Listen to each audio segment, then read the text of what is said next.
Hello students, मैं लोकेश पाशा आप सबके सामने फिर से हाजिर हूँ एक नए चैप्टर, एक सेकंड पार्ट के साथ, जो कि था हमारा फाइनेंशियल मैनेजमेंट का पार्ट।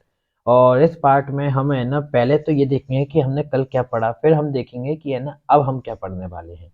तो देखो, पहले हमने कल क्या पढ़ा, ये 2 मिनट का एक शॉर्ट रिवीजन कराऊंगा मैं, इसको ध्यान से देखिएगा, बिल्कुल स्किप मत कीजिएगा, क्योंकि revision makes perfect, revision makes men's perfect. ठीक है, ध्यान रखो इस बात पर। तब फाइनेंशियल मैनेजमेंट की हमने बात की थी कि है ना किस तरह से फाइनेंस को मैनेज किया जाए और किस तरह से फाइनेंस को कलेक्ट किया जाए, इन बातों को हम इसमें मोस्टली देखेंगे। सेकंड, हम इसमें कौन कौन सी बुक्स, मतलब इस बुक में हमने कौन कौन से चैप्टर्स देखने हैं अभी, उसके बारे में बात करें तो हम देखते हैं फाइनेंस को किस तरह से मैनेज करें। पहला हमारा चैप्टर जो हम अभी पढ़ रहे हैं, इसमें हम देखते हैं किस तरह से फाइनेंस को मैनेज करें, कलेक्ट करें, ऐसी बातों को। फिर हम देखते हैं इसके बाद जो सेकंड चैप्टर है उसका नाम है फाइनेंशियल मार्केट, कि हम है ना जो फंड मतलब हमने जो फंड अभी है ना अपने पास रख लिया है, वो हमारा कैपिटल बन गया है, उसको मैनेज भी हम करें। लेकिन अगर हमें ज़रूरत पड़ी और एक्स्ट्रा फंड की, तो हम कहाँ पे जाएं, ये मार्केट, कौन से मार्केट में जाएं जहां से हम फंड को अपने पास ले सकें, प्रोक्यूर कर सकें, प्रोक्यूर। ठीक है ना। फिर हमने थर्ड देखा मार्केटिंग, कि अब हमारे पास फंड भी है, हमने मैनेज भी कर लिया। Now now are responsibility to getting the fund in the better result. हम जो फंड हमने लिया है, जो हमने ले लिया है, अब उसको है ना अच्छे रिजल्ट में कन्वर्ट कर दे। कैसे? कि जो मार्केटिंग है, जो हम प्रोडक्ट को या सर्विस को दे रहे हैं मार्केट में, उसको है ना बेटर वे में दे। ये हम पढ़ते हैं मार्केटिंग में। फिर सॉरी, फिर हमने देखा कंज्यूमर प्रोटेक्शन। कंज्यूमर प्रोटेक्शन है ना हमें बताता कि हम कंज्यूमर के राइट्स को प्रोटेक्ट करें, कंज्यूमर को हमारी वजह से कोई दिक्कत ना हो। किसकी वजह से? कंपनी की वजह से। ऐसी बातों को भी हम पढ़ते हैं चैप्टर फोर्थ में। Now we can we can read about the financial management meaning. हमने है ना 3 तरह से मैंने मीनिंग्स को बांट के रखा है। पहली हमें बताती थी कि है ना किस तरह, अगर हर फाइनेंस, मतलब फाइनेंस की ज़रूरत होती है हर बिजनेस को चलाने के लिए, मॉडर्नाइज करने के लिए, चेंजेस करने के लिए, उसे बढ़ाने के लिए, उसमें कई सारे प्रोडक्ट्स लाने के लिए। क्योंकि एक प्रोडक्ट अगर देते रहेंगे तो कंज्यूमर फिक्स हो जाएंगे या फिर हट भी जाएंगे। लेकिन अगर है ना हम प्रोडक्ट में डाइवर्सिफाई लाएंगे, काफ़ी सारे प्रोडक्ट्स लाएंगे, सर्विसेज लाएंगे, तो कई सारे नए नए कंज्यूमर्स हमारे साथ मिलेंगे और हमारे सामानों को खरीदेंगे। फिर हमने इसमें देखा था दूसरी मीनिंग में, कि जो फाइनेंस है ना, फाइनेंशियल मैनेजमेंट हमें मदद करता है प्लानिंग करने में, कंट्रोलिंग करने में, राइज करने में फाइनेंस को, और कहाँ-कहाँ हम फाइनेंस को यूज़ करें ये हमें बताने में। ऐसी चीज़ के लिए कौन मदद करता है? Financial management. फिर हमने इसका देखा था कि जो मीनिंग है ना इसकी, उसमें हमने ये भी देखा था कि इसके मेन ऑब्जेक्टिव क्या है, किसके? फाइनेंशियल मैनेजमेंट के main objective to to maximise share holders wealth, कि शेयर होल्डर्स को खुश करो, क्योंकि शेयर होल्डर्स खुश होंगे तो वो अभी इन्वेस्ट करें, वो वापस भी हम करेंगे तब भी इन्वेस्ट करेंगे। दूसरा हमने इसमें देखा था to optimal use of capital, मतलब कैपिटल जो हमने अरेंज की है उसका है ना अच्छे से यूज करना। ये सारी बात हमने देखी है किसमें? ये सारी बात हमने देखी है मीनिंग ऑफ फाइनेंशियल मैनेजमेंट में। अब हम देखते हैं कि है ना how much types of financial decision we are know about that. 3 types of financial decision. First is investment decision. ये हमसे कहता है कि हम है ना किस तरह से फाइनेंस को इन्वेस्ट करें, हम लॉन्ग टर्म इन्वेस्ट करें कि शॉर्ट टर्म इन्वेस्ट करें। लॉन्ग टर्म को हम कहते हैं अपना कैपिटल बजटिंग डिसीजन, और शॉर्ट टर्म को हम कहते हैं वर्किंग कैपिटल डिसीजन। कैप ये जो लॉन्ग टर्म है इसमें हमको ह्यूज अमाउंट देना पड़ता है, मतलब हम ह्यूज अमाउंट लेते हैं, लेकिन उसमें हम जब रीपे करते हैं उसको, तो ह्यूज अमाउंट फिर इंटरेस्ट, मतलब प्लस इंटरेस्ट के साथ हमें पे करना होता है। मैंने आपको 1 करोड़ का लोन जो 5 साल में 10% के रेट पर, इंटरेस्ट रेट पर देने की बात भी कही थी, मतलब एक एग्जांपल दिया था। तो उसमें हम मैंने बताया था 1 करोड़ आपने लिया लोन, उसका आप है ना 5 साल में दे रहे हो 1 करोड़ 50 लाख। तो ये आपके लिए एक डिसएडवांटेज है। शॉर्ट टर्म के बारे में बात करिए, शॉर्ट टर्म में है ना डे टू डे अफेक्ट करती है थोड़ी बहुत, लेकिन कोई दिक्कत नहीं, वर्किंग कैपिटल डिसीजन ये वाली। ठीक है ना। फिर हमने इसमें देखा था सेकंड फाइनेंशियल डिसीजन, कि हम फाइनेंस का कैसे डिसाइड करें कि कहाँ से हमको फाइनेंस लेना है। हमने इसमें 2 तरह के फाइनेंस देखे थे। पहला फाइनेंस बोरोड बोरोड फंड, ये हमारे डिवेंचर्स और शेयर मतलब डिवेंचर्स होते हैं, debentures, third party etceteras type, ठीक है ना।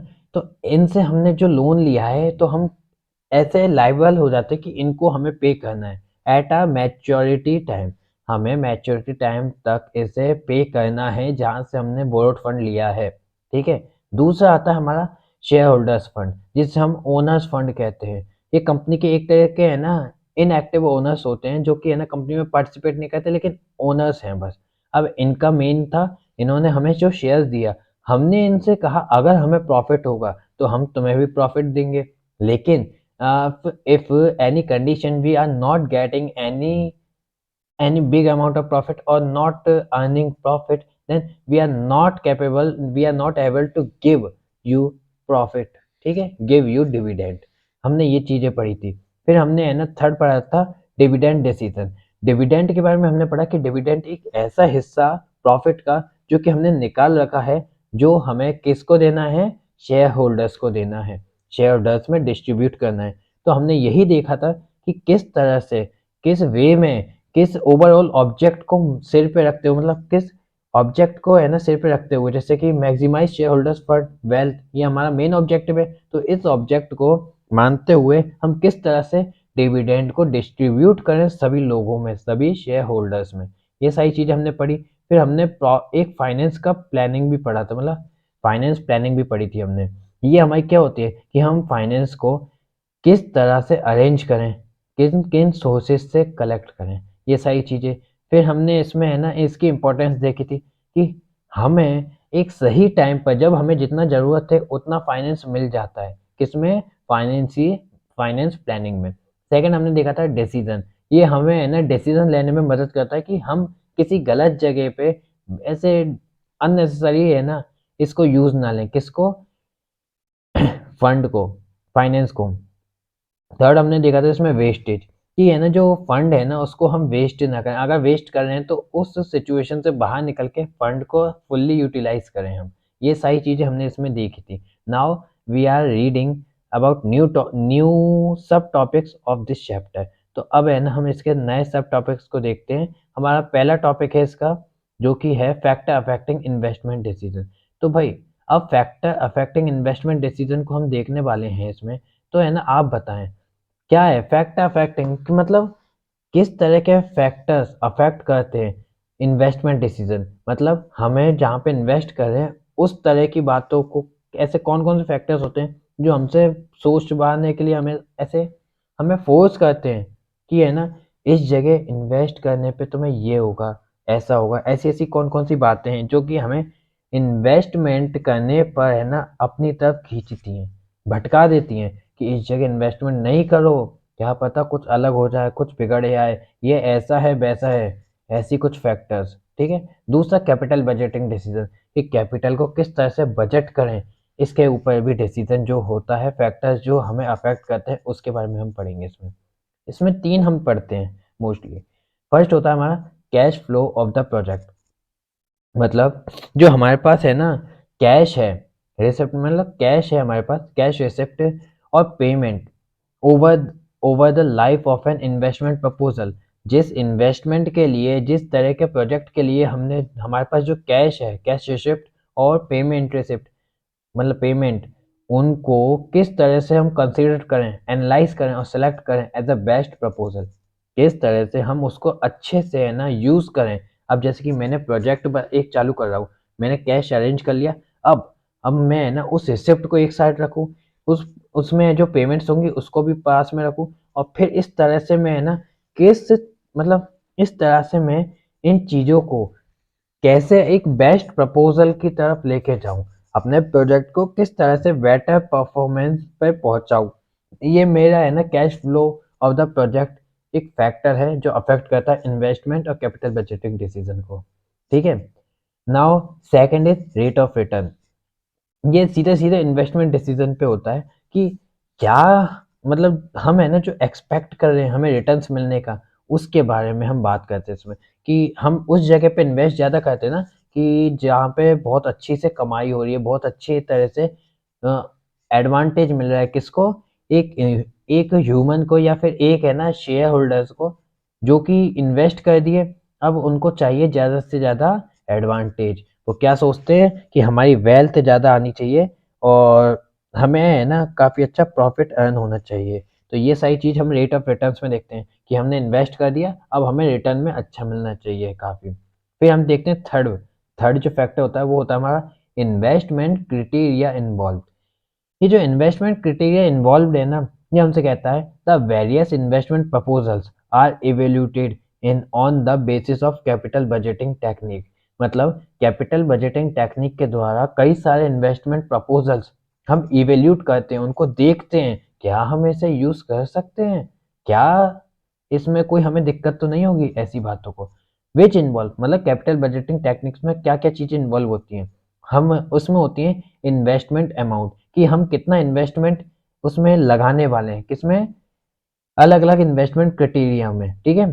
फिर हम देखते हैं उसमें इंटरेस्ट रेट कि हमें इंटरेस्ट रेट क्या मिल सकती है उसकी। हम देखते हैं कैश फ्लो कि उस जगह पर कैश कितना फ्लो हो रहा है, किस तरह से हो रहा है। फिर हम देखते हैं रेट ऑफ रिटर्न्स कि हमें उससे कितना वापस मिलने की मतलब ऑप्शन है। ये सारी चीजें हम देखते हैं फैक्टर्स अफेक्टिंग इन्वेस्टमेंट डिसीजंस और कैपिटल बजटिंग डिसीजंस में, ठीक है, समझे ये सारी चीज। एक बार फिर से बता दूं, cash flow of the project मतलब कि जिस प्रोजेक्ट में हम कैश लगाने वाले हैं उस प्रोजेक्ट का क्या हाल है, कितना उसमें कैश फ्लो हो रहा है, ये सारी चीज हमें पता होनी चाहिए। तब जाके हम बेस्ट प्रपोजल को मानकर उस जगह पर इन्वेस्ट करें कैश को, ठीक है, इन्वेस्टमेंट को। फिर हमें जिस जगह पे हमने प्रोजेक्ट लगाया मतलब जिस प्रपोजल को हमने माना है उस प्रपोजल को में हमें क्या रेट ऑफ रिटर्न मिल सकती है, ये बात को हम सोचें, इस बात पर हम है ना गौर करते हुए आगे बढ़ें। क्योंकि हमें रेट ऑफ रिटर्न अगर अच्छी नहीं मिली तो हमें मतलब ही क्या भाई उस जगह पे पैसे लगाने का, उस जगह पे कुछ इन्वेस्ट करने का मतलब ही नहीं है ना। Because we are made investment only the purpose to earning more profit, ठीक है ना। अब हमने थर्ड उसी में देखा था इन्वेस्टमेंट क्राइटेरिया इन्वॉल्व कि कई सारे प्रपोजल्स हमारे सामने आते हैं लेकिन हमें इवेल्यूट करना होता है कि हमें कौन सा प्रपोजल ज़्यादा अच्छा है, किन फैक्टर्स से, लाइक इन्वेस्टमेंट अमाउंट हमारे पास कितना है, फिर इंटरेस्ट रेट हमें कितनी है, हमारे को कितनी मिलेगी हमें, फिर उसमें कैश फ्लो कितना होता है जिसमें हम है ना इन्वेस्ट करने वाले हैं उस जगह पर कैश फ्लो कितना है, फिर हम उसमें रेट ऑफ रिटर्न हमें कितनी मिलेगी वापस, ऐसी चीज़ों को हम देखते हैं, समझे। ये पूरा का पूरा चक्कर है ना इन्वेस्टमेंट का हो गया। अब हम आगे चलते हैं तो जहाँ पे भी आपको कन्फ्यूज़न हो ना तो कमेंट सेक्शन में बिल्कुल पूछिएगा। और अगर आप लोगों को पसंद आए, आप लोग कुछ 10-12 अगर मिल सको ना तो आप लोग बताइएगा। मैं आपके लिए लाइव क्लास भी करूँगा जिसमें अपन है ना कमेंट्स भी पढ़ा करेंगे, साथ साथ में डाउट्स भी सॉल्व करा करेंगे, ठीक है ना। बस आपको बताना पड़ेगा ये। अब हम देखते हैं फाइनेंस इन्फोग्राफिक्स, सॉरी ये मैंने बदला नहीं। अब हमने है ना फाइनेंशियल ये जो है बात, इनको है ना किस तरह के हमें फाइनेंस का रिस्क आ सकती है उनके बारे में हम देखते हैं। जैसे कि इसमें हम देखते हैं कॉस्ट एंड रिस्क, कौन कौन सी है ना कॉस्ट होती है, मतलब कितने तरह के हम कॉस्ट को यूज़ करते हैं। हम इसमें रिस्क को देखते हैं, the cost of raising fund from different source and are different.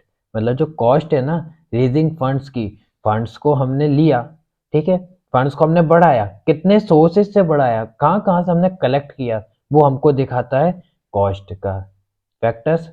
फिर हम देखते हैं the cheapest source should be selected कि है ना रिस्क, हम जहाँ पे रिस्क की बात करें हम तो हम देखते हैं कि जहाँ पे हमें कम रिस्क हो उस जगह पे हम इसको यूज करें। देखो कॉस्ट और रिस्क एक अलग अलग फैक्टर अलग अलग थे लेकिन मैंने इनको ऐड इसलिए किया है क्योंकि स्लाइड में है ना सिर्फ 4 ही पॉइंट्स बन रहे थे, इसलिए मैंने 2 स्लाइड मतलब 2 ऑप्शन में है ना 2 चीज़ों को मिक्स कर दिया है। तो ध्यान से अपन देखते चलेंगे, ठीक है ना।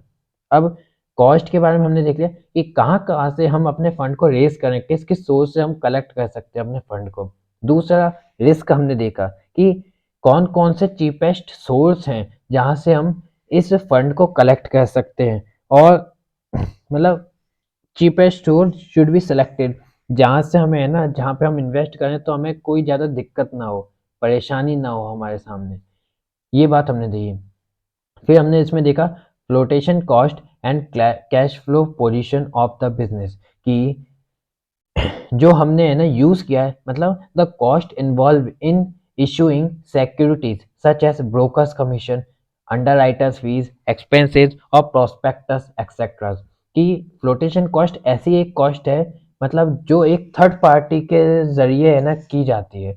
अब हम शेयर होल्डर से, कोई और शेयर देने वाला, इन्वेस्ट करने वाला है, उसके पास कोई तीसरा इंसान जाएगा, ये कहेगा कि है ना सर आप यहाँ पे करिए इन्वेस्टमेंट, तो आपको है ना एडवांटेज होगा। इससे क्या होगा, उस तीसरे आदमी को हमें कुछ देना पड़ेगा ना, क्योंकि वो क्या कर रहा है, वो हमारी तरफ से मार्केटिंग कर रहा है, हमारे शेयर खरीदे जिससे कि कोई इंसान। तो ऐसी चीज के लिए उसको हमने कुछ दिया।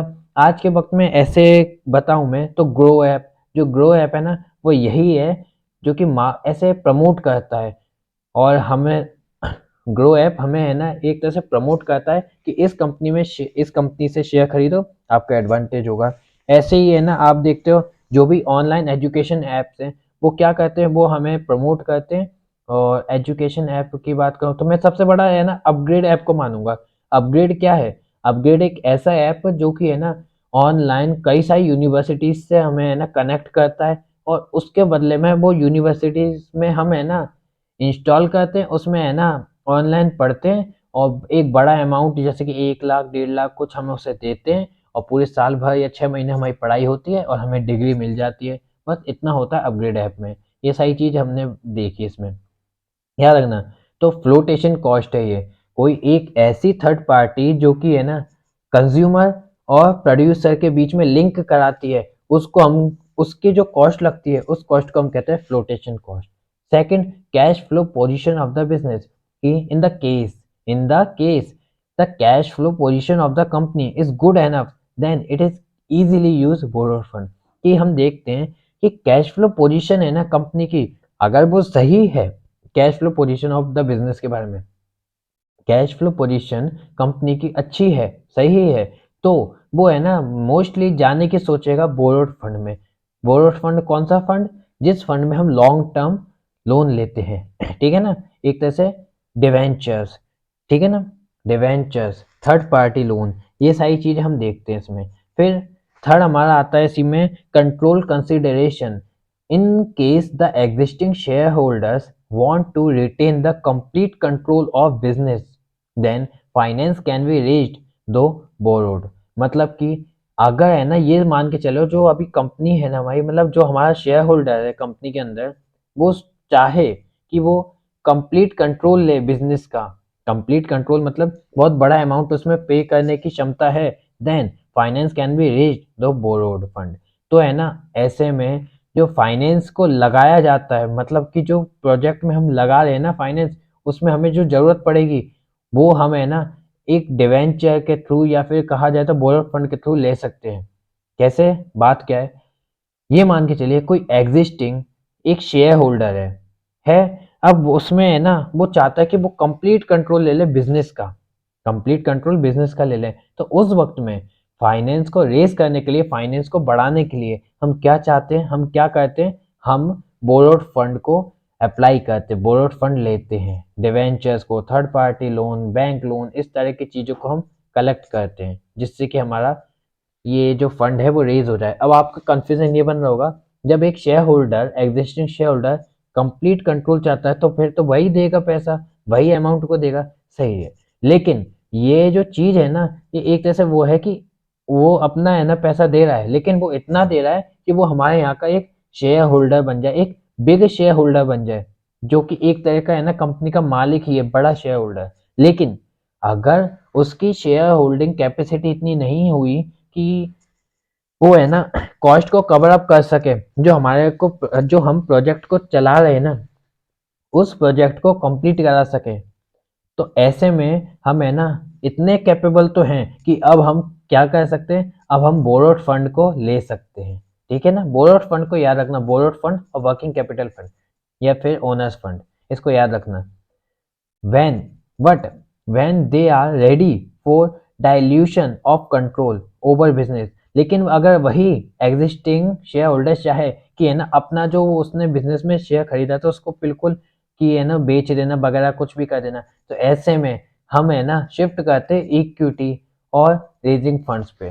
देखो कंट्रोल कंसिडरेशन क्या होता है, एक तरह से अगर आपके ऊपर है ना कोई रेस्पॉन्सिबिलिटी है, तो आप क्या सोचोगे कि आप मिनिमम रिस्क वाला कोई एफर्ट लो।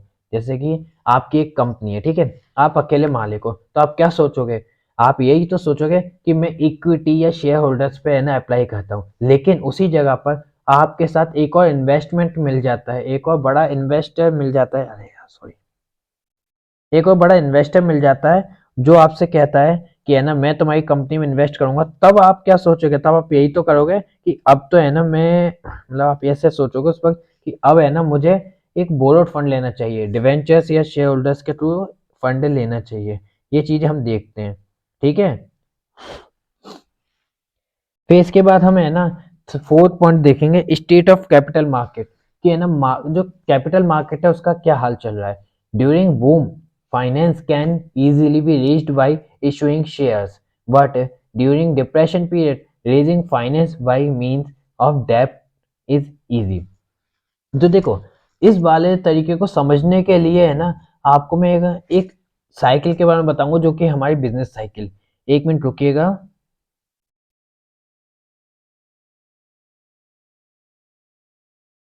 मैं आपको बिजनेस साइकिल के बारे में बताने वाला हूँ अभी, ठीक है।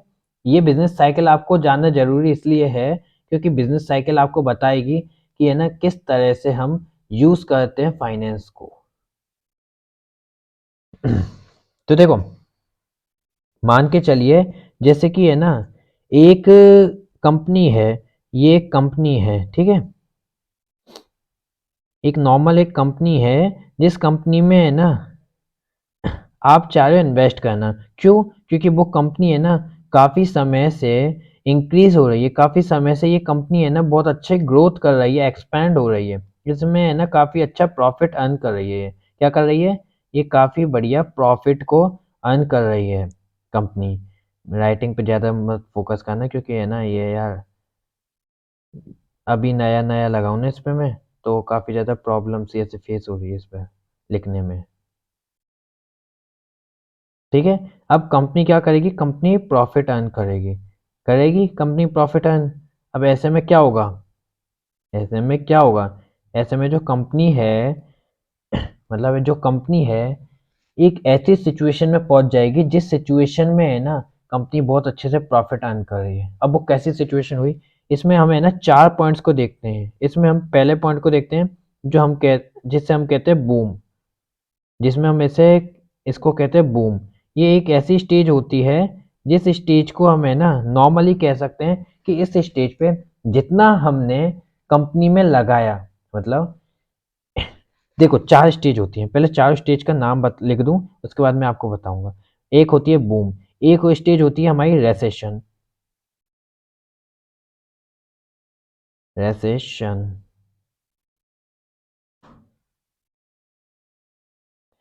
ठीक है, ये हमारी दो स्टेज हो गई। थर्ड स्टेज हमारी होती है इसमें ही, जिसे हम कहते हैं, जिस स्टेज को हम कहते हैं डिप्रेशन।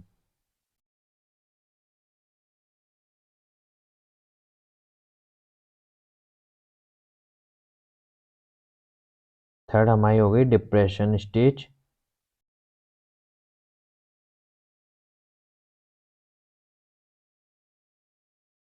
ठीक है। फिर हम देखते हैं एक और स्टेज बची हमारी, जो हमारी फोर्थ स्टेज है, जिससे हम कहते हैं रिकवरी स्टेज।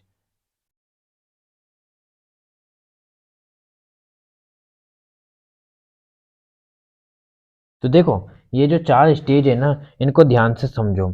ये जो चार स्टेज है ना ये हमसे कहती हैं कि जो हमारी बूम स्टेज है ना, ये वाली बूम स्टेज, इस स्टेज में हमसे कहती है कि ये एक ऐसी स्टेज है जब है ना कंपनी एक कंपनी या बिजनेस बहुत अच्छा ग्रोथ करता है। इस वक्त है ना ये इक्विलिब्रियम पॉइंट को पार कर जाता है। What the mean of equilibrium point? It is a mean that is sure that you manufacture that much goods and it is sold by at your fixed price, at your fixed price और eight assuming price, ठीक है ना। ये है ना जितना आपने बनाया वो आपका है ना उसी प्राइस में सोल्ड हो रहा है जिस प्राइस में आप चाह रहे हो, और पूरा सोल्ड हो जा रहा है। तो इससे क्या होता है, मैक्सिमम प्रॉफिट अर्न करती है कौन?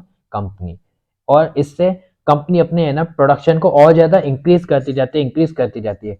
जब वो इंक्रीज करती जाती है ना तब है ना सेकंड पॉइंट आता है हमारा, जो कि हमसे कहता है रेसेशन पीरियड के बारे में। इस पीरियड में हम है ना मोस्टली देखते हैं रेसेशन पीरियड में कि किस तरह से जो कंपनी है ना, उसको पता नहीं है कि मार्केट में अब उसके सामान का एक सब्स्टिट्यूट गुड आ चुका है, एक ऐसा गुड्स आ चुके हैं, ऐसा गुड आ चुका है जो कि उसके सामान को रिप्लेस कर सके, उसके सामान को हटा सके। तो ऐसे में है ना कंपनी कंपनी को जब पता नहीं चलता ना, तो कंपनी बनाती जाती है और उसके पास स्टोर बनता जाता है, फिर वेयर हाउस बढ़ता जाता है। जब कंपनी को पता चलता है ना, तब पीरियड आता है, तब स्टेज आती है डिप्रेशन की। और ये जो डिप्रेशन की स्टेज है ना, ये कंपनी से कहती है कि भाई अब तुमने बहुत बना लिया, अब तुम रुक जाओ। तब कंपनी का जो मेन ओनर होते हैं, ये कंपनी का मैनेजर वगैरह, ये है ना तब क्या कहते हैं, अब ये डिप्रेशन स्टेज में है ना अपनी जो प्रोडक्शन है उसको रोक देंगे, और साथ ही साथ में ये है ना कई सारे एम्प्लॉयज को फायर कर देते हैं, जॉब से निकाल देते हैं कई सारे एम्प्लॉयज को। और आखिर में जब ये कई सारे एम्प्लॉयज को निकाल देते हैं ना, तो एक ऐसा फीलिंग आ जाती है, ऐसी डिप्रेशन आ जाती है, जिस वक्त में है ना जो एम्प्लॉयज बचे हैं, उन एम्प्लॉयज को मिनिमम वेजेस में काम करना पड़ता है, और इससे कंपनी की जो रेपुटेशन है वो काफी गिर जाती है। पर उसके बाद भी हमें एक देखते हैं कि एक ऐसा पीरियड फिर आता है, जिस पीरियड में है ना जो सब्स्टिट्यूट गुड्स आया था ना, वो साइड हो जाता है, और ये जो कंपनी का जो प्रोडक्ट है वो फिर से है ना वापस से एक रेपुटेटेड ब्रांड में आ जाता है, और उस कंपनी के प्रोडक्ट को हम फिर से यूज करते हैं। अब एग्जाम्पल के तौर पे मैं आपसे कहूँ अगर, तो एक वक्त ऐसा था जब है ना शुरुआत में, जब मेरी मैगी नाम से ये मैगी है ना, जो मैगी आई थी, क्या होता था, ये मैगी आ गई थी ना, तब है ना लोग आप सब है ना इससे काफी ज्यादा पसंद करते थे स्टार्टिंग में। लेकिन जैसे ही इस मैगी पर कोर्ट केस हुआ था कि है ना इस मैगी को ऐसे बताया था कि ये है ना बहुत गंदी मैगी है, ये है ना ऐसे प्लास्टिक से बनाई जाती है, ये आपके शरीर को बिगाड़ देगी, ऐसी बात हुई थी। तो ये जब बूम पे चल रहा था, उसके बाद है ना इस कोर्ट केस के बाद ये रिसेशन पे आ गया, फिर इसने कई सारे एम्प्लॉयज को फायर कर दिया जॉब से, तब ये डिप्रेशन पीरियड में चला गया। और लास्ट में जब ये है ना अपने आप को प्रूफ कर पाया कि है ना मैं जो कर रही मतलब कंपनी, ये इसने किया कि है ना मेरे पास कोई प्लास्टिक का यूज नहीं है, तब जाके हमने क्या किया था, इसमें हमने रिकवरी की थी। और रिकवरी करने में मतलब कि है ना फिर से हम है ना मेरी मैगी को खरीदने लग गए थे काफी अच्छी रेट पर। मतलब आज के वक्त में है ना आप देखो, 5 रुपए की मेरी मैगी आती नहीं है, आज आती है मैगी 12 रुपए की। तो ये सारी चीज हमने किस में देखी, ये सारी चीज हमने देखी ये सारी चीज हमने देखी ये बिजनेस साइकिल में, इसी को हम कहते हैं बिजनेस साइकिल। अब अब हम देखें फिर से है ना थर्ड पॉइंट को, सॉरी फोर्थ पॉइंट को।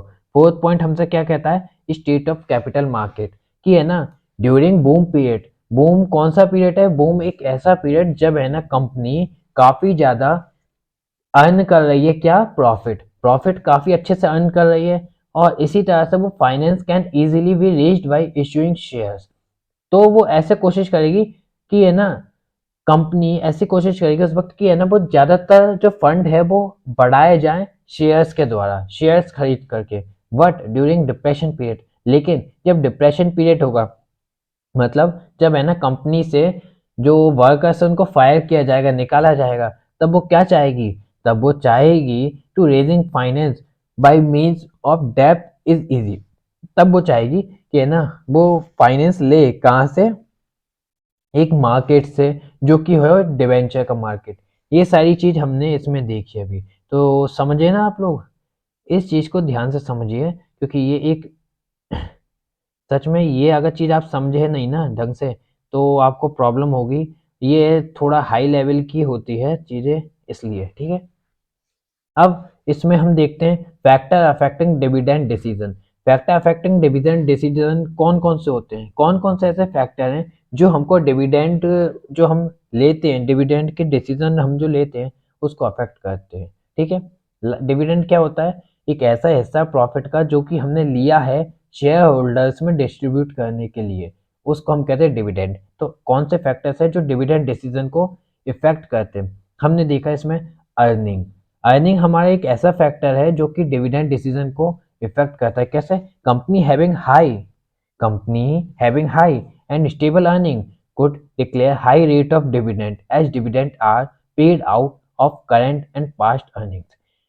अगर कंपनी का है ना जो कंपनी के पास अर्निंग है ना वो हाई है और स्टेबल है एक, तो कंपनी क्या करती है, company high rate of dividend देती है अपने डिस्ट्रीब्यूटर्स को, मतलब अपने शेयर होल्डर्स को। तो ऐसे इफेक्ट क्या हुआ, डिविडेंड डिसीजन ऐसे अफेक्ट हुआ। दूसरा हम देखते हैं stability of decision dividend, sorry stability of dividend. Companies generally follow the policy of stable dividend. Company है ना अपनी नॉर्मल बेसिस पे देखा जाए तो कंपनी है ना जो डिविडेंड ले, मतलब जो शेयर होल्डर से इन्वेस्टमेंट लेती हैं उसमें है ना एक डिविडेंड को पहले से ही फिक्स कर लेते हैं अपने माइंड में कि इतना डिविडेंड उनको देना है, तो वो अपना एक अमाउंट है ना साइड में रख देते हैं उनको देने के लिए। ये हमारा सेकंड डिविडेंड का एक फैक्टर हो गया जो डिविडेंड डिसीजन को इन्फ्लुएंस करता है, अफेक्ट करता है। थर्ड हम देखें तो ग्रोथ प्रोस्पेक्टस। ये ग्रोथ प्रोस्पेक्ट्स जो होते हैं ये होते हैं in case there are growth prospects of the company. मान के चले कि नियर नियर फ्यूचर में है ना कंपनी ग्रोथ करेगी, आगे बढ़ेगी और एक्सपांड होगी, then it will retain its earning and thus no और less dividend will be declared. तो उस वक्त में या तो बिल्कुल डिविडेंड या फिर थोड़ा सा डिविडेंड है ना डिक्लेयर किया जाता है कंपनी के द्वारा, क्योंकि क्या पता अगर वो आगे ग्रोथ करी तो उस वक्त में है ना कंपनी सोचती कि हमें हमारे पास कुछ एक्स्ट्रा अमाउंट होना चाहिए जिससे हम कंपनी को आगे ले जा सके, ग्रोथ के वक्त में और ज़्यादा अच्छा कर सके, जिससे हमें फ़ायदा हो, कंपनी को फ़ायदा हो। ठीक है, ये चीज़ हमने थर्ड देखी।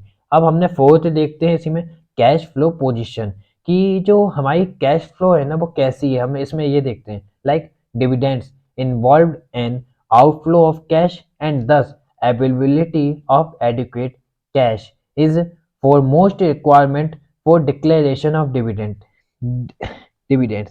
sorry। मतलब कैश फ्लो पोजीशन हमसे कहते हैं जो डिविडेंड्स है ना,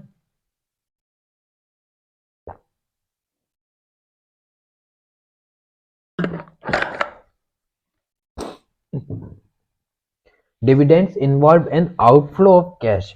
जो डिविडेंड्स है ना वो इनफ्लो हो आउटफ्लो ऑफ कैश से, मतलब कि है ना जो कंपनी में कैश को यूज किया जा रहा है उससे। And the availability of adequate cash in for most requirement of declaration of dividend, की जो अवेलेबिलिटी है ना एडिक्वेट कैश की, कि हमें जितनी है ना कैश चाहिए किसमें, अपने प्रोजेक्ट में, उसे for most requirement for declaration of dividend, उसमें है ना सबसे बड़ी रिक्वायरमेंट होती है कि हमें चाहिए इतना कैश हमारे प्रोजेक्ट के लिए। अगर हमारे पास उससे ज़्यादा है तो हम डिविडेंड को डिक्लेयर करेंगे, अगर नहीं है तो हम डिविडेंड को डिक्लेयर नहीं करेंगे। ये हमारा होता है कैश फ्लो पोजीशन। मतलब सीधा ये है कि हमें जितना प्रोजेक्ट के लिए चाहिए उतना हम रख लेंगे, लेकिन अगर हमारे पास उससे ज़्यादा होगा तो हम डिविडेंड भी दे देंगे, नहीं होगा तो हम डिविडेंड नहीं देंगे।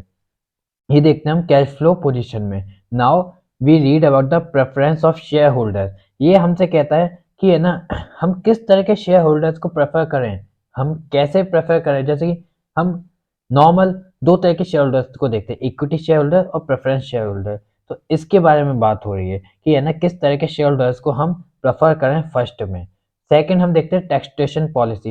ये जो टैक्सेशन पॉलिसी होती है ना ये हमसे कहती है कि टैक्सेशन पॉलिसी कि जो हमने शेयर्स लिए, बाई चांस हम जो शेयर्स ले रहे हैं, तो शेयर्स का मतलब क्या हो गया, हम कैपिटल रेज करने के लिए है ना एक लोन ले रहे हैं और लोन पे हमें क्या देना पड़ेगा, टैक्स देना पड़ेगा, क्योंकि टैक्स हर चीज पे लगता है। अब कंपनी ने लोन लिया तो लोन लेने के बाद उससे काफी बड़ा टैक्स देना पड़ा है, तो ऐसे में कंपनी चाहेगी कि है ना वो कम से कम लोन ले या फिर ना ले। तो ऐसी चीजें हम देखते हैं, मतलब ऐसी चीजें है ना हम देखते हैं जो कि डिविडेंड डिसीजन को अफेक्ट करती है। समझे ये चीजें, ध्यान से समझ लो, फिर से एक बार बताता हूँ। अर्निंग मतलब कि हमारे पास कितनी अर्न हो रही है, हमारे पास अच्छा खासा अर्न हो रहा है ना अगर, तो हम क्या करेंगे, हम हम है ना डिविडेंड डिक्लेयर करेंगे। लेकिन हम अर्न नहीं कर रहे हैं अच्छे से तो हम डिविडेंड को डिक्लेयर नहीं कर पाएंगे। Stability of dividend second point, ये हमसे कहती है कि है ना हम अपना माइंड में पहले ही फिक्स कर लेते हैं कि हमें कितना डिविडेंड देना है, ये चीज होती है। ग्रोथ प्रोस्पेक्ट्स, कि अगर हम सोचते हैं हम अगर है ना इन फ्यूचर ग्रोथ कर गए तो ऐसे में हम डिविडेंड नहीं दें। क्यों, क्योंकि अगर हमने डिविडेंड दे दिया तो जो हमारा एक्स्ट्रा मनी था, सरप्लस मनी था, प्रॉफिट था, वो हम डिविडेंड में ही दे देंगे। और आगे हम ग्रोथ कर गए तो उस ग्रोथ की वजह से हमें कुछ नया भी तो ऐसे लॉन्च करना पड़ेगा ना, तो वो नया लॉन्च नहीं कर पाएंगे। क्यों, क्योंकि हमारे पास कुछ है ही नहीं। फोर्थ हमने देखा इसमें कैश फ्लो पोजीशन। ये हमसे कहती है कि ना हमारे पास कितना कैश है। अगर हमारे पास सफिशिएंट है, जितना हमें प्रोजेक्ट में लगाना है उतना हमारे पास है, तो हम नहीं दे पाएंगे भाई। लेकिन अगर हमारे पास उससे कम है तो भी नहीं दे पाएंगे। पर बाई चांस मान के चलो हमारे पास प्रोजेक्ट के लिए जितना कैश हमें चाहिए उतना हमारे पास है, और उससे ज़्यादा है थोड़ा सा, तो हम तो जो ज़्यादा होगा ना, सरप्लस होगा ना, उसको डिक्लेयर कर देंगे कि हम ये अमाउंट आप सबको दे देंगे। ये सारी चीज़ें हमने इसमें देखी।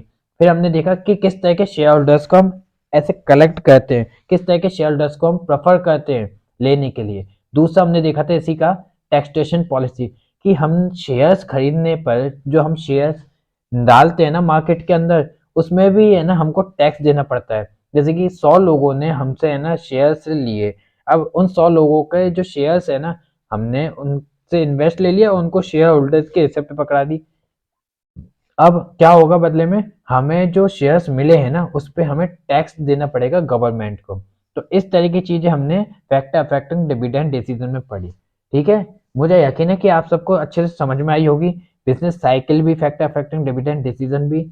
और इस वीडियो में अगर आपको कुछ भी चीज़ समझ में नहीं आई हो ना, तो प्लीज़ प्लीज़ कमेंट में पूछें अगर आप चाहते हैं। और अगर आप ये भी चाहते हैं कि है ना अपन लाइव क्लास लें, मतलब डाउट आप जब पढ़ रहे हो उसी वक्त लें, तो ऐसा भी मैं करूँगा, लेकिन आपके कहने के बाद ही होगा ये सब। करीब करीब आप 5 या 10 लोग हैं ना अगर मिलेंगे मेरे से, लाइव क्लास में ज्वाइन होंगे, तब जाके मैं लाइव क्लास की सोचूंगा। नहीं हो, अगर ऐसा नहीं हो पाता ना, तो मैं ऐसे ही कंटिन्यू करता रहूंगा और आपका सिलेबस भी कंप्लीट करा दूंगा, उसकी टेंशन मत लीजिएगा आप लोग। चलिए ठीक है, अगर वीडियो अच्छा लगे तो लाइक शेयर सब्सक्राइब और कमेंट में चूकिएगा मत। मिलते हैं आपसे अगली वीडियो में, अभी के लिए बाय बाय, गुड नाइट।